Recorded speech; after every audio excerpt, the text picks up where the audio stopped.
আসসালামু আলাইকুম এভরিওয়ান, আমি Tasin. Welcome to my new video. আজকের ভিডিওতে দেখবেন আমি কিভাবে আমার কবুতরগুলোকে রানীক্ষেত ভ্যাকসিন দিলাম।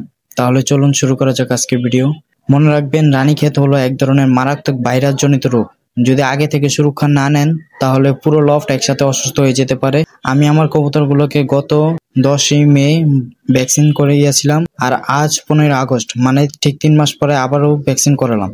কারণ এই ভ্যাকসিন প্রতি 3 মাস পর পর দেওয়া বাধ্যতামূলক। এখন আসি কবুতরের ভ্যাকসিন দেওয়ার নিয়মটা।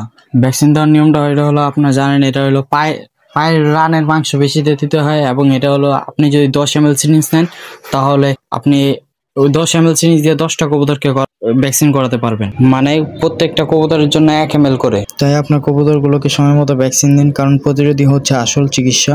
আর ভ্যাকসিন করার পরের দিন আমরা কবুতরগুলোকে নাপা সিরাপ খাওয়াবো 1 লিটার পানিতে 2 ml, এই অনুযায়ী খাওয়াবো। কারণ যে কবুতরগুলো জীবনের প্রথমবার আর কি ভ্যাকসিন পুশ হচ্ছে, এগুলো আপনার শরীরে, কবুতরের শরীরে ব্যথা থাকতে পারে, তাই নাপা দেওয়াটা অনেক জরুরি। কবুতরকে যখন ভ্যাকসিন করাবেন তখন খুব সতর্কতার সাথেই ভ্যাকসিন করাবেন। ভ্যাকসিন দেওয়ার পরেই কাজ শেষ নয়। আপনার কবুতরদের ভ্যাকসিন দেওয়ার পরের দিন সকালে পানির সাথে নাপা সিরাপ, মানুষের নাপা সিরাপটা সর্বোচ্চ 1 লিটার 2 ml দিবেন। নাপা দেওয়ার কারণ হলো, আপনার কবুতরের যদি প্রথমবার দেওয়া হয় তাহলে জ্বর আসতে পারে, ব্যথায় জ্বর চলে আসতে পারে। এই জন্য নাপা দিলে শরীরে ব্যথা জ্বর চলে যাবে।